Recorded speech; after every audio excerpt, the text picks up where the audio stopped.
Part 1. The outcast, the morning lights of Station Nexus 7 flickered on with their usual cold blue glow. Thousands of alien beings moved through the massive corridors like a living river of different colors, shapes, and sizes. The air buzzed with dozens of languages, the smell of exotic foods, and the constant hum of interstellar trade. In the center of the main plaza, where the biggest crowds gathered, a small figure sat alone on the cold metal floor. Zara pressed her back against a support pillar and tried to make herself invisible. Her blue skin, which should have glowed like a gentle star, looked dull and gray. The beautiful crystal growths that ran along her arms and face were cracked and fading. She was starving. A group of Vraxians walked past her. These were massive beings, each one standing 8 feet tall with thick gray skin and tusks that jutted from their lower jaws. They wore expensive clothing that showed their wealth and power on the station. "Look at the crystal freak," one of them said loudly, pointing at Zara with a thick finger. "Still sitting there like garbage." "Why doesn't someone throw it out?" Another Vraxian laughed. "It's making the place look dirty." "Maybe it will die soon," the first one said. "Then we won't have to look at it anymore." They walked away, their heavy boots making the floor shake. Zara closed her eyes and tried not to cry.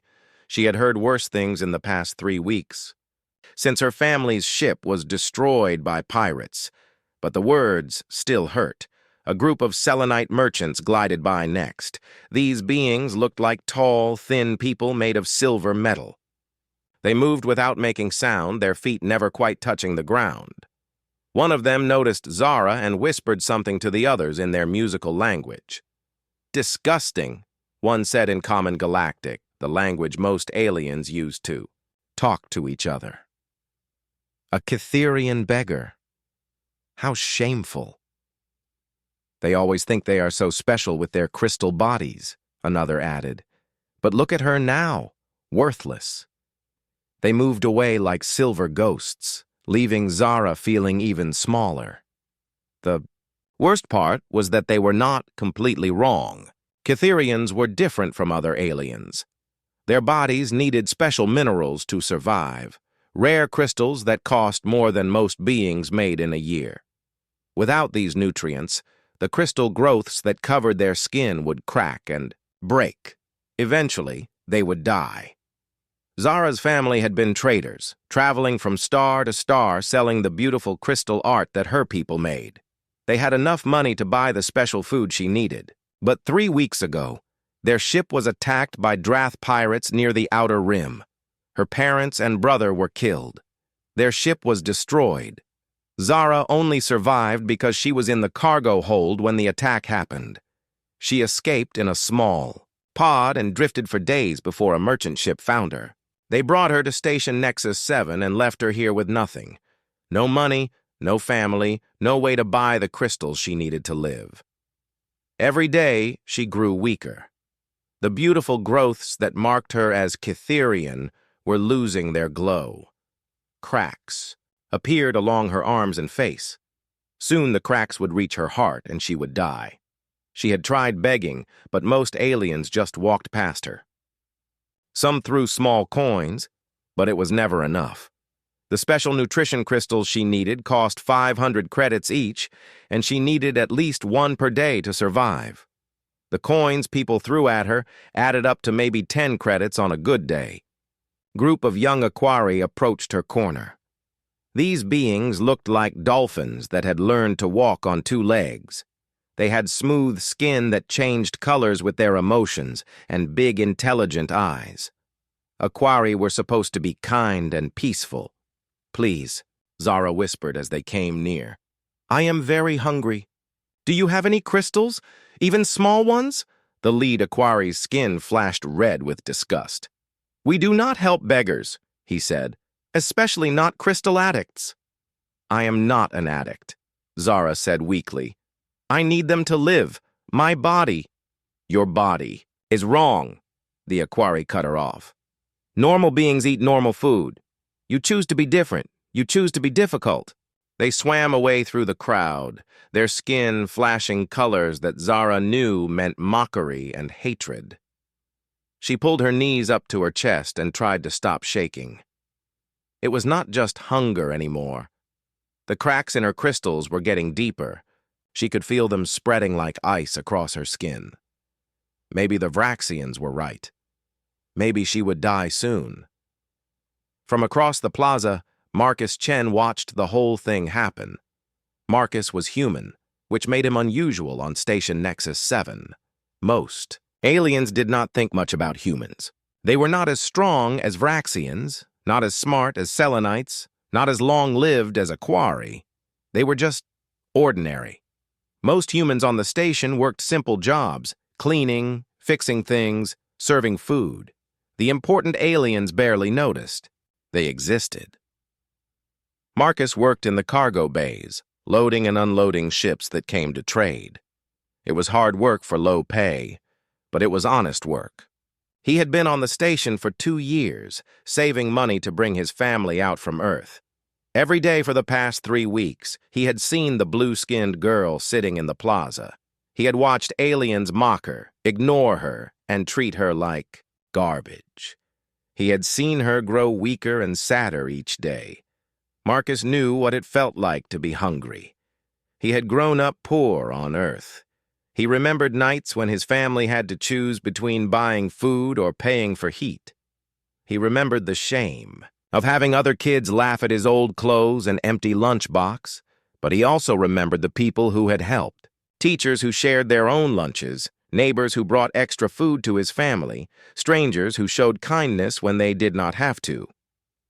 Today, as he watched the Aquari swim away from the girl, Marcus made a decision. He finished loading the cargo container he was working on and walked across the plaza. Aliens moved out of his way without really seeing him. To them, he was just another human worker, not important enough to notice. But as he got closer to the girl, some aliens did start to stare. A human talking to a Cytherian beggar? That was unusual enough to be interesting. The girl, Zara, though Marcus did not know her name yet, looked up as his shadow fell across her. Her eyes were the color of deep ocean water, but they were full of fear and sadness. "Please," she whispered, thinking he was just another alien who wanted to mock her. "I will move if you want this spot. I do not want trouble." Marcus knelt down in front of her, ignoring the stares and whispers from the crowd that was starting to gather. He looked into her frightened eyes and smiled gently. "Come," he said simply, extending his hand toward her. "Eat with me." The plaza went quiet. Even the constant noise of the crowd seemed to stop for a moment. A human was offering to share food. With a Cytherian beggar, this had never happened before, and everything was about to change. Part 2. The invitation, Zara stared at Marcus's outstretched hand like it was some kind of alien artifact she had never seen before. Around them, the crowd of aliens grew larger. Whispers and gasps filled the air. "Is that human crazy?" A Selenite merchant hissed to his companion. "Touching a crystal freak will make him sick," a Vraxian guard laughed. "Humans are stupid, but this is too much. Someone should stop this," an Aquari elder said, his skin flashing worried yellow colors. "This breaks the natural order." But Marcus kept his hand extended. His brown eyes were kind and patient. He did not seem to care about the crowd or their words. I cannot pay you," Zara whispered. Her voice was weak from hunger and fear. "I have no money for food." "I am not asking for money," Marcus said gently. "I am asking you to eat with me, as my guest." The word guest sent another wave of shock through the watching aliens. Guests were for equals. Guests were for people who mattered. Nobody treated beggars as guests. Zara's crystal growths flickered with a tiny bit of light, the first time they had glowed in days. Slowly, carefully, she reached out and took Marcus's hand. His skin was warm. It had been so long since anyone, had touched her with kindness that she almost started crying. Marcus helped her stand up. Her legs were shaky from weakness, but he supported her weight without complaint. Then he started walking toward the smaller corridors that led away from the main plaza. Where are we going? Zara asked. To the human quarter, Marcus said. My grandmother makes the best noodle soup on the station. The aliens in the crowd started following them, staying far back, but clearly curious. This was the most interesting thing that had happened on the station in months. The human quarter was in Section C, near the cargo bays and maintenance areas. It was not fancy like the Vraxian diplomatic levels or high-tech like the Selenite business district. The corridors were narrower and the lights were dimmer. But as they walked deeper into the area, Zara noticed something different. There were plants growing in small pots along the walls. Real plants, not the artificial decorations that most aliens used. Pictures and colorful cloth hung from the ceiling, making the cold metal corridors feel warmer. The air smelled like cooking food and something else, something that made Zara feel safe for the first time in weeks. This is home, Marcus said, noticing her looking around. They passed small shops and restaurants run by humans. A man fixing a broken hover cart waved at Marcus. A woman hanging laundry smiled at them both. Children played in a small area that had been turned into a park, complete with real grass growing under artificial sunlight. But as they walked, Zara noticed that other aliens were also following them now. Not just the crowd from the plaza. New aliens were coming out of shops and offices, all staring at the strange sight of a human walking with a Catherian. This is bad, Zara whispered. People are angry. Maybe I should go back. No, Marcus said firmly. You are my guest now. That means you are under my protection. They stopped in front of a small restaurant with a sign that read, Chen's Family, Kitchen, in both human writing and common Galactic. Through the windows, Zara could see humans sitting at tables, talking and laughing together. It looked so warm and welcoming that her heart ached. Marcus opened the door and called out, Grandmother, I brought someone for dinner. An elderly human woman emerged from the kitchen. She was small and round, with gray hair tied back and kind eyes behind wire glasses. She wore an apron covered in flour and sauce stains. Marcus, my boy, she said, in accented common Galactic. Who is this pretty girl? This is... Marcus realized he did not know her name. Zara, she said quietly. My name is Zara. Zara, the grandmother said, clapping her hands together. What a beautiful name. I am Mrs. Chen, but you call me grandmother like everyone else. Come, you look hungry. She bustled over and took Zara's other arm, looking closely at her face. Her expression grew serious when she saw the deep cracks in Zara's crystal growths. Marcus, she said in a lower voice. This girl is very sick. She needs special food. Yes, Catherian food. Yes, grandmother, but we do not have... Bah! Mrs. Chen waved her hand. We figure it out. First we get her sitting down, then we think. They led Zara to a table near the window. The other humans in the restaurant looked curious but not unfriendly. A few smiled and nodded at her. Mrs. Chen disappeared into the kitchen and came back, with a steaming bowl of broth and a small computer tablet. Drink this, she told Zara. Plain broth will not hurt you while we research. Zara sipped the warm broth gratefully. It did not have the minerals she needed, but it was the first warm food she had tasted in weeks. Meanwhile, Mrs. Chen was typing rapidly on the tablet, muttering to herself in what Zara guessed was a human language. Marcus, she called out. Go! Get Engineer Park from the maintenance bay, and Dr. Williams from the medical center, and that botanist girl. What is her name? Sarah. Grandmother, what are you doing? Marcus asked. Research, she said firmly. This girl needs special minerals. Yes, calcium compounds, silicon crystals, trace metals. We find out exactly what, then we figure out how to make it. As Marcus ran off to find the other humans, more people started coming into the restaurant. Zara realized that word was spreading through the human quarter. But these humans were not coming to stare or mock. They were coming to help. Engineer Park arrived first. He was a middle-aged man with oil-stained coveralls and gentle hands. He sat down across from Zara and started asking questions about her species' biology. "Do not worry," he said when she looked nervous. "I just want to understand. We humans, we like to solve problems, especially when someone needs help." Dr. Williams came next. She was a young woman with short black hair and a medical scanner. "May I?" she asked, holding up the scanner. "I want to see what your body needs." More humans kept arriving. The botanist Sarah brought seed samples and mineral charts. A chemist named Tom came with testing equipment. Even the children from the park showed up, though they just sat quietly and watched with big, curious eyes. Through the window, Zara could see that a crowd of aliens had gathered outside. They pressed against the glass, trying to see what was happening inside. Their expressions ranged from confused to angry to fascinated. "Ignore them," Mrs. Chen said, noticing Zara's worried look. "They do not understand yet, but they will learn." For the next 2 hours, the humans worked together like nothing Zara had ever seen. They researched Cytherian biology, analyzed the mineral content of different foods, and debated possible solutions. They shared ideas freely, built on each other's suggestions, and never once asked what they would get in return for helping. Finally, Sarah the botanist jumped up from her chair. With excitement, "I think I have it," she said.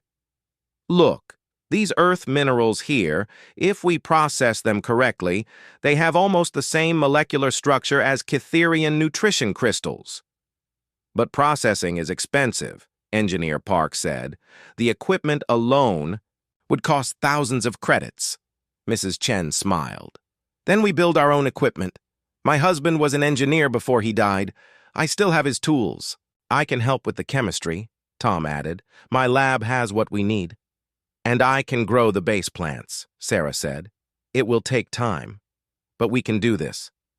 Zara felt tears running down her face. Her crystal growths were starting to glow brighter than they had in weeks. "Why?" she whispered. "Why are you helping me? You do not even know me." Marcus sat down beside her and took her hand again. "Because that is what humans do," he said simply. "We take care of each other, and now you are one of us." Outside, the crowd of aliens was getting bigger and angrier. Zara could see Vraxian security guards pushing through the crowd, their weapons clearly visible. Mrs. Chen noticed them too. Her expression grew serious. "Marcus," she said quietly, "I think trouble is coming." The restaurant door burst open with a loud crash. Commander Thax, the massive Vraxian who controlled station security, stomped inside.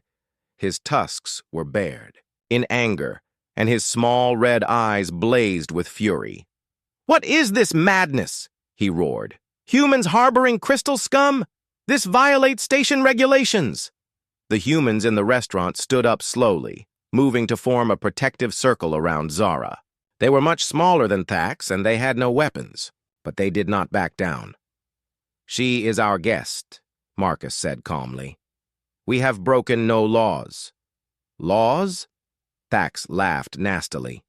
"I make the laws here, human. And I say this freak must go. Today. Or there will be consequences for all of you." He pointed, one massive finger at Zara, then swept his gaze across all the humans in the room. "You have until tomorrow morning to decide, her or your precious little quarter here. Choose wisely." He turned and stomped out, leaving the restaurant in tense silence. Zara started to stand up. "I should go," she said. "I will not let you all suffer because of me." But Mrs. Chen put a firm hand on her shoulder and pushed her back down. "Nonsense," the old woman said. "You are family now, and families stick together." She looked around at the other humans, who were all nodding in agreement. "Besides," she added with a determined smile, "we humans have been dealing with bullies for a very long time. We know how to handle them." Outside, Commander Thax was gathering more guards, his voice carrying through the thin walls as he barked orders. The real test was about to begin. Part 3. The Stand. That night, the human quarter buzzed with quiet activity. Word of Commander Thax's ultimatum had spread to every family, every shop, every corner of their small community.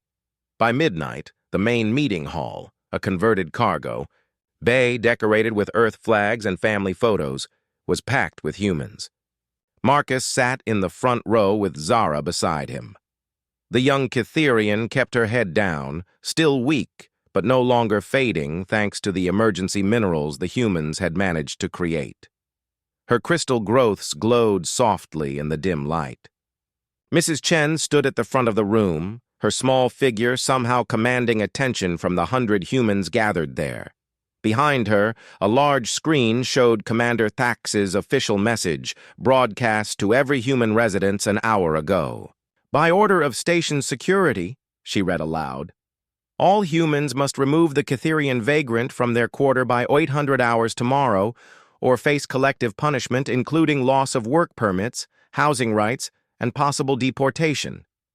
Angry murmurs filled the room. Some humans looked scared, others looked furious, but all of them looked determined.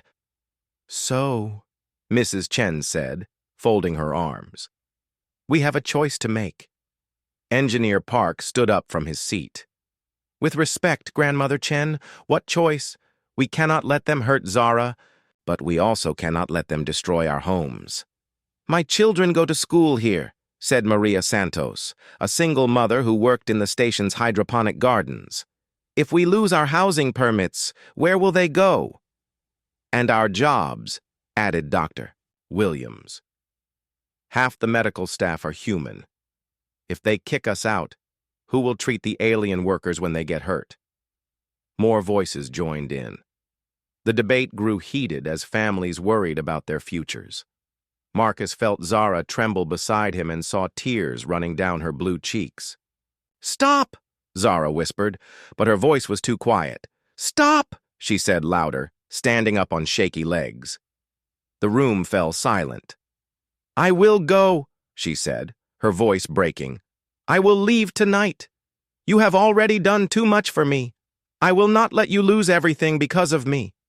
Sit down, child, Mrs. Chen said gently but firmly. We are not finished talking yet. The old woman walked to the center of the room, looking at each face around her. I want to tell you all a story, she said, about my family long ago on Earth. She paused, collecting her thoughts. My grandmother lived in a country called China during a terrible war. Her family was forced to run from their home with nothing but the clothes they wore. They walked for weeks, hungry and cold, carrying my baby mother in their arms. The room was completely quiet now. They came to a village where the people were also poor, also hungry. My great-grandmother thought surely these strangers would turn them away. Instead, the village chief said 4 words that changed everything. Come, eat with us. Mrs. Chen's eyes found Marcus in the crowd. The same words my grandson said yesterday. The same words that have been in our family for generations. She looked around the room again. Those village people shared their food, their homes, their safety with strangers, not because they had extra, not because it was easy, but because it was right. An older man named Frank Wilson stood up slowly. He had been on the station longer than anyone else, working as a maintenance supervisor. Grandmother Chen is right, he said in his deep voice.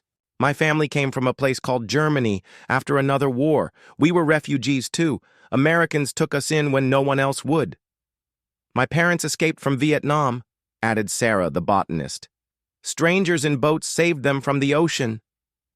Ireland during the famine, said another voice. Mexico, looking for work. India during partition. One by one, humans stood up and shared their family stories. Stories of fleeing war, poverty, disaster. Stories of strangers who helped when they did not have to. Stories of kindness that crossed borders, languages, and differences. Marcus realized something amazing was happening. Every human family had a story like this. Every one of them existed because, somewhere in their past, strangers had chosen kindness over fear. So you see, Mrs. Chen said when the stories ended, this is not really about Zara. This is about who we are, who we have always been. She walked over to a wall covered with photos from Earth. Pictures of mountains, oceans, cities, and families. We humans have a saying, we are stronger together. Not stronger like Vraxians with their muscles. Not smarter like Selenites with their computers. Stronger because we care for each other. Tom, the chemist, stood up. But what can we actually do? Thakex has all the power. He controls security, housing, work permits. We are just maintenance workers and cooks. Mrs. Chen smiled, and there was something fierce in her expression. Tom, you work in the chemical processing labs, yes? You see things there. Things that maybe are not supposed to happen? Tom's eyes widened. Well, yes, but... And Maria, you work in the gardens. You see which ships dump waste where they should not? Maria nodded slowly. The Vraxian ships especially. They dump chemicals right into the water recycling systems. Frank, you maintain the air systems. You know which levels have the expensive air filters and which levels get the cheap ones. Frank's face grew grim. The alien diplomatic quarters get the best air. The worker levels get nothing. Some of the maintenance tunnels are barely safe to breathe in. Mrs. Chen looked around the room. Engineers, doctors, technicians, cooks, cleaners. We see everything on this station. We fix everything. We know where all the problems are hidden. The humans began to understand. They were not powerless. They were invisible, which was completely different. Dr. Williams, Mrs. Chen continued, you treat alien patients. How many times have you seen injuries that were covered up? Accidents that were not accidents? Too many, Dr. Williams said quietly. Workers who get hurt because of safety violations. Aliens who get sick from contaminated food. But when I report it, nothing happens, several voices said together. Because Thax and his friends own the reports, Mrs. Chen said. But what if someone else saw those reports? Someone with more power than a corrupt security commander? Engineer Park was typing rapidly on his tablet. The Galactic Trade Commission inspects this station every year. If they saw evidence of safety violations, environmental crimes, corruption, they would shut this place down, Tom finished, and arrest everyone responsible. Mrs. Chen nodded. But we need proof, real proof. Documents, recordings, evidence that cannot be ignored. I can get into the security databases, said a young woman named Lisa who worked in the computer maintenance department. I have admin access to fix the systems.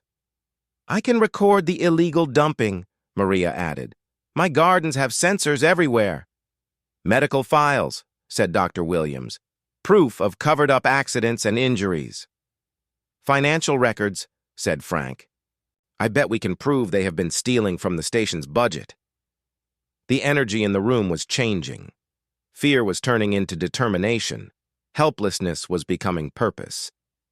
But Marcus noticed something else happening. While the humans planned, Zara had been working quietly on a small tablet. Her crystal growths were glowing brighter now, pulsing with different colors. What are you doing? He asked her quietly. Helping, she said with a small smile. Catherians are good with crystal-based technology, and this station runs on crystal computers. She showed him the tablet screen. Lines of code scrolled past faster than Marcus could read, but he could see that Zara was deep in the station's computer systems. I can help you get the evidence, she said. But more than that, I can make sure it gets sent to the right people, even if Thakex tries to stop us. Mrs. Chen walked over to them. Child, this is dangerous. If they catch you. They already want to kill me, Zara said simply.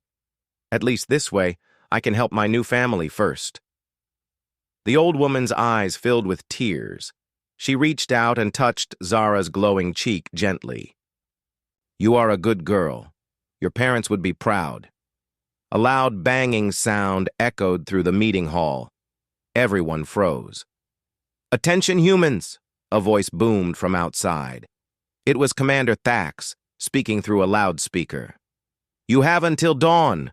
Remove the crystal scum or face the consequences." Through the small windows, they could see Vraxian security guards surrounding the human quarter. Armed guards with energy weapons and riot gear. Mrs. Chen looked around the room at her people. "So, are we ready to vote?" One by one, every human in the room raised their hand. The decision was unanimous. "Then we work tonight," Mrs. Chen said, "and tomorrow we show the galaxy what happens when you threaten a human family." As the humans dispersed to gather evidence, Zara's crystal growths blazed with new light. For the first time since her family died, she felt like she belonged somewhere.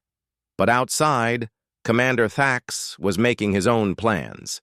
He had underestimated these humans once. He would not make that mistake again. Part 4. The revelation dawn came too quickly to Station Nexus 7. The humans had worked through the night, gathering evidence and preparing for what might be their last stand. Marcus stood at the window of the meeting hall, watching Vraxian guards take positions around their quarter. Their energy weapons glowed with deadly blue light. "They are really going to do it," he said quietly.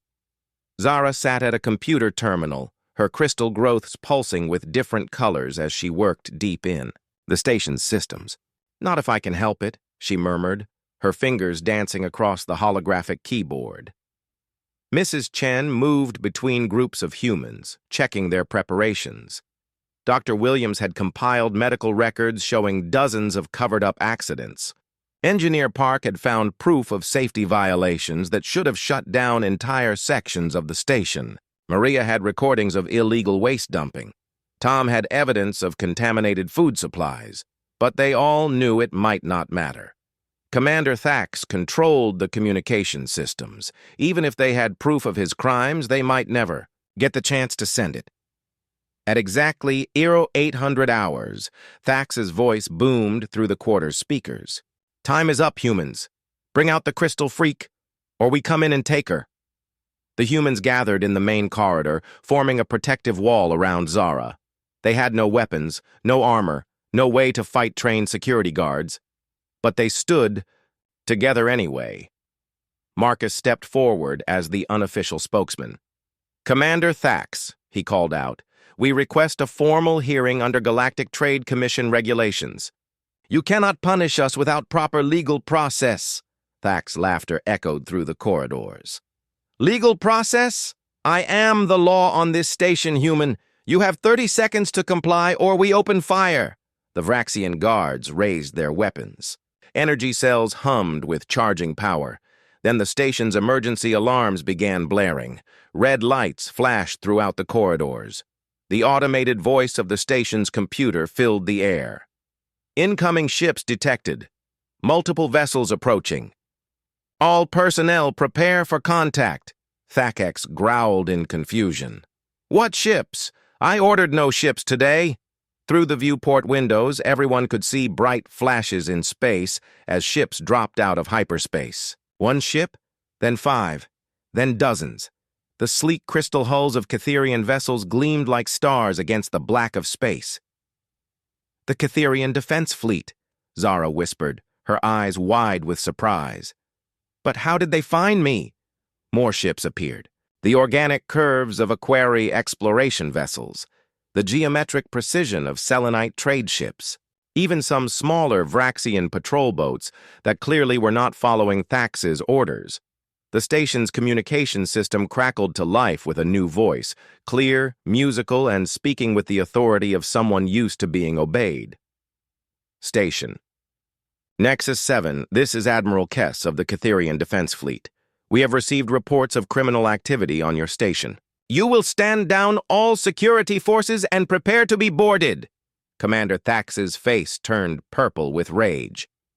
This is impossible. How did they know? Zara looked up from her computer terminal with a small smile. I told them, she said simply. While you were making threats, I was sending messages. The real question is not how they found out about your crimes. The question is why so many different species came together to stop you. On the main screen in the meeting hall, they could see the incoming ships taking defensive positions around the station. But these were not attack formations. They looked more like a rescue fleet. Admiral Kess's voice came through the speakers. Again. We are receiving multiple transmissions from various species.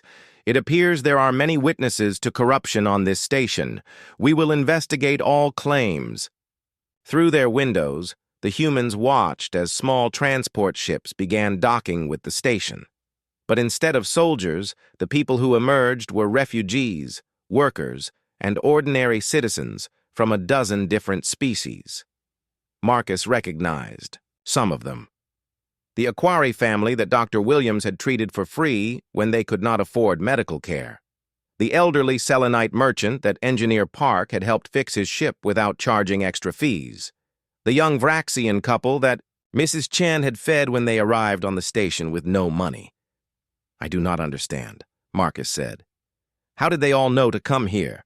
We humans are not the only ones who talk to each other, Mrs. Chen said with a knowing smile. When word spread that humans were in trouble, it spread to all the people we have helped over the years. The main docking bay filled with aliens of different species, but they all had one thing in common. They carried signs and banners supporting the humans. Some signs were written in their own languages, but others used common Galactic so everyone could understand. Humans saved my family. Remember human kindness. We stand with Chen's kitchen. Humans are friends to all. Admiral Kess herself materialized in the human quarter, her transport beam fading to reveal a tall, elegant Cytherian with crystal growths that sparkled like diamonds. She looked around at the gathered humans, then walked directly to Zara. Child, she said gently, we have been searching for you since your family's ship was lost. Why did you not contact us sooner? I tried, Zara said, tears streaming down her blue cheeks. But I had no money for long-range communication. No way to prove who I was. But you found a way to contact us last night. Zara nodded toward the humans around her. My new family helped me. They gave me access to their computer systems. They taught me how to send messages through hidden channels. They made it possible. Admiral Kess studied the faces of the humans, then looked at the evidence. They had compiled against Thax. Her expression grew darker as she read through the files. Commander Thax, she called out, her voice carrying the power of someone who commanded fleets of warships. You will surrender yourself for questioning immediately. I will not, Thax roared. I am the legal authority on this station. You have no right. Actually, came a new voice from the docking bay. We do. A group of official-looking aliens in the silver uniforms of the Galactic Trade Commission walked into the quarter. Their leader, a stern-faced Selenite, carried a data pad that glowed with official seals. I am Inspector Vex of the GTC Compliance Division, he announced. We have received formal complaints from 17 different species about illegal activities on this station. We are here to conduct a full investigation. Behind him came more aliens, investigators, lawyers, journalists, and representatives from every major species in the galaxy. The small human quarter was suddenly filled with the most powerful beings in known space. How? Thax whispered, his voice cracking with disbelief. Inspector Vex consulted his data pad. The initial complaints came through official channels early, this morning. But what really caught our attention were the supporting testimonies, hundreds of them, from beings of all species, all telling the same story. He looked directly at Marcus and the other humans. Stories of a species that helps others without asking for payment, that shares food with strangers, that stands up to bullies even when it means risking everything they have. Admiral Kess stepped forward. When my people learned that humans were protecting one of our own, we had to come. But we were not the only ones. The message spread through the refugee networks, the worker communities, the families that have been helped by human kindness over the years. "We came as fast as we could," added an Aquari elder who had just arrived. "Humans saved my grandson when he was sick. How could we not help them now?" A young Selenite merchant raised her voice. "A human mechanic fixed my ship for free when I was stranded. I owe them everything." More voices joined in, story after story of human kindness, stretching back years. Acts of compassion that had seemed small at the time, but had created a network of gratitude across the galaxy. Commander Thax looked around at the crowd of aliens, all united in support of the humans he had tried to threaten. His guards were backing away, unwilling to fight against such numbers. "This is impossible," he said again, but his voice was weak now. "No," said Mrs. Chen, stepping forward with dignity. "This is what happens when you underestimate the power of kindness." Inspector Vex activated restraint fields around Thax and his closest supporters. "Commander Thax, you are under arrest for corruption, extortion, safety violations, and conspiracy. Your accomplices will also be detained pending investigation." As the corrupt officials were led away, the crowd of supporters cheered. Humans hugged aliens from a dozen different species. Children from various worlds played together in the corridors. But even as they celebrated, Marcus noticed something troubling. Warning lights were flashing on the station's control panels. Emergency systems were activating throughout the structure. "What is that?" he asked Zara, who was still monitoring the computer systems. Her crystal growths flickered with alarm as she read the data streams. "Thax activated something before they arrested him," she said, her voice tight with fear. "Some kind of emergency protocol." The station's automated voice filled the air again, but this time the message made everyone freeze in terror. "Station. Self-destruct sequence initiated. All personnel have 15 minutes to evacuate. This is not a drill." In the distance, they could hear Thax's final bitter laughter echoing through the corridors.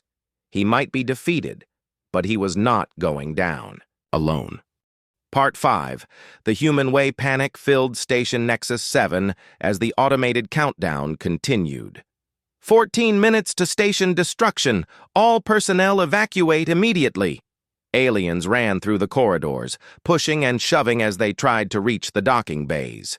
Ships began launching as quickly as they could, loaded with frightened beings fleeing for their lives. But in the human quarter, something different was happening. Instead of running, the humans were organizing. "Frank!" Mrs. Chen called out to the maintenance supervisor. "How many people are still in the lower levels?" "At least 3,000, Frank replied, checking his tablet. "Workers, families, children. The lifts are jammed, and the main corridors are blocked by the crowds. Can we get them out through the service tunnels?" "Maybe, but we would need guides, people who know the maintenance passages."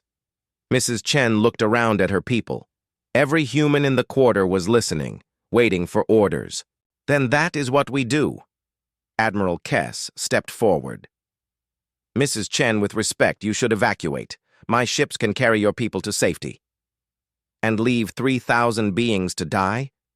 Mrs. Chen shook her head firmly. "That is not the human way." "Grandmother," Marcus said urgently, "we have less than 14 minutes. Even if we could guide them all out, there is not enough time."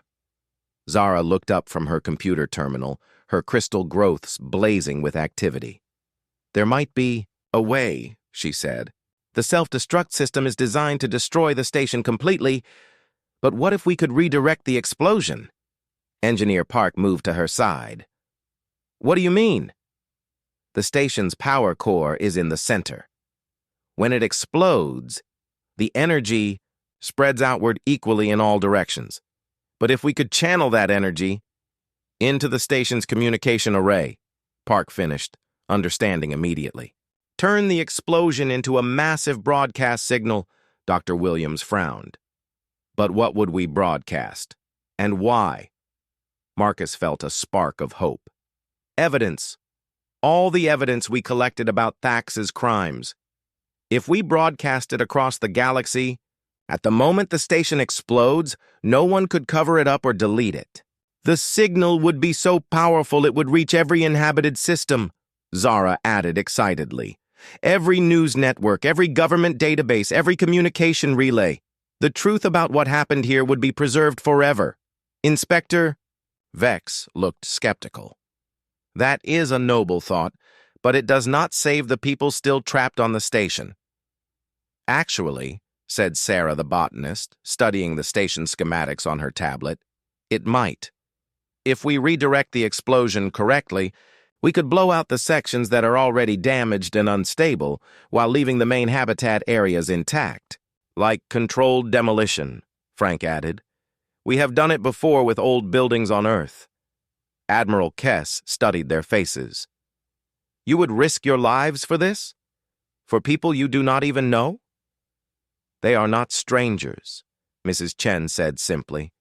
They are neighbors, and humans do not abandon their neighbors.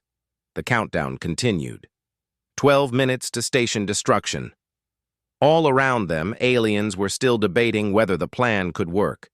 But the humans had already made their decision. They split into teams without being asked. Marcus led a group to guide people through the service tunnels. Dr. Williams took another team to help injured beings who could not move quickly. Frank and his engineers headed for the power core to set up the redirection system. Mrs. Chen remained in the command center with Zara and the alien officials, coordinating the rescue efforts. Marcus, she called as he was about to leave. Take this. She handed him a small communication device. Stay in contact. We need to know when everyone is safe. Marcus nodded and ran toward the lower levels, his team of humans following behind him. The service tunnels were dark and narrow, filled with pipes and cables. But the humans knew these passages like their own homes. They had worked here for years, maintaining the systems that kept the station running. This way, Marcus called, leading a group of frightened Aquari families through a maintenance shaft. Watch your heads! Behind him, other humans guided more refugees, a Selenite merchant who had lost his way, a group of Vraxian children separated from their parents. Even some of Thax's former guards who had realized their commander was willing to kill them all to cover his crimes. 8 minutes to station. Destruction. In the power core, Frank worked alongside Engineer Park and several alien technicians. The plan was dangerous. One mistake would make the explosion even worse, but they had no choice. Redirect conduits Alpha through Delta to the communication array, Frank ordered. Sarah, can your plants help us? The botanist had brought seeds from Earth, specially modified plants that could grow incredibly fast in emergency situations. She scattered them around the power core, and within minutes, thick vines were growing along the walls, creating natural buffers to help channel the explosion. Zara, how are the computer systems? Park asked. The young Catherian's crystals pulsed with intense light as she worked. I am uploading all our evidence to the communication array. When the explosion happens, it will broadcast everything. Financial, records, safety violations, medical cover-ups, everything. 5 minutes to station destruction. Marcus's voice crackled through the communication device. We have gotten most people out of the lower levels, but there are still families trapped in Section D. The corridor collapsed. Can you reach them? Through the air ducts? Mrs. Chen asked. Maybe, but it will take time. More time than we have. Mrs. Chen looked at Admiral Kess. Can your ships help? My transporters cannot lock on to people through that much debris, the Admiral replied sadly. But Tom the chemist had an idea. What if we make our own way through? I have chemicals that could dissolve the collapsed debris. Too dangerous, Dr. Williams warned. Those chemicals are toxic. Not if we vent them properly, Tom said. And someone needs to stay behind to operate the equipment. Everyone understood what he was saying. Someone would have to sacrifice themselves to save the trapped families. I will do it, Tom said quietly. No, Marcus said over the communication device. I am already down here. I will stay. Both of you stop talking nonsense, Mrs. Chen said firmly. We find another way. Humans do not give up on each other. Zara suddenly looked up from her computer. Wait, I think I can help. Cytherian crystal? Technology can phase shift matter temporarily. If I connect to the station's power grid, I might be able to make the debris insubstantial for a few seconds. That could kill you, Admiral Kess warned. The power feedback through your crystal matrix. Maybe, Zara said with a sad smile. But these humans took me in when I was dying. They made me part of their family. How can I not try to save the rest of our family? 3 minutes to station destruction. Do it, Mrs. Chen said. Zara placed her hands on the main power conduit. Her crystal growths blazed like stars as energy flowed through her body. On the lower levels, Marcus watched in amazement as the collapsed debris began to shimmer and fade. It's working, he called out. I can see the trapped families. He and his team rushed through the ghostly debris, carrying children and helping elderly beings towards safety. One by one, they brought everyone out. 1 minute to station destruction. Everyone is clear, Marcus reported. But Zara was still connected to the power grid, her body trembling with the massive energy flowing through her. She could not let go without disrupting the redirection system. Zara! Admiral Kess reached for her, but Mrs. Chen stopped her. Wait, the old woman said. She walked to Zara and gently placed her hands over the young Cytherian's crystal growths. Together, she whispered. The other humans in the room understood. One by one, they joined hands, forming a chain of human contact that led to Zara. Marcus, back from the rescue, grabbed Frank's hand. Dr. Williams joined the chain. Sarah, Tom, Engineer Park, all of them connected. What are you doing, Inspector? Vex asked in wonder. Sharing the load, Mrs. Chen said simply. No one bears a burden alone. That is the human way. The energy that had been threatening to tear Zara apart was now distributed among all the humans. It still hurt, but it was bearable. Together, they could handle what would have killed any one of them alone. 30 seconds to station destruction. Now! Zara shouted. The station exploded in a controlled burst of light and energy. The damaged sections vaporized, but the main habitat areas held together. And from the communication array, a signal blazed out across the galaxy, carrying the truth about Thax's crimes to every corner of known space. As the light faded, the humans found themselves floating in space, surrounded by the rescue ships of a dozen different species. They were battered and exhausted, but alive, all of them. 6 months later, Marcus stood in the plaza of New Nexus Station, built on the foundation of the old one, but designed with input from every species in the galaxy.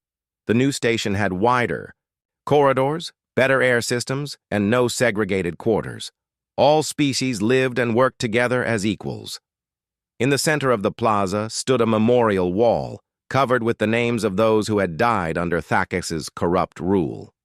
But next to it was something more hopeful. A community garden where beings of all species worked side by side, growing food to share with anyone who was hungry. Zara ran up to him, her crystal growths blazing with health and happiness. She now worked as the station's cultural liaison, helping new arrivals find homes and communities.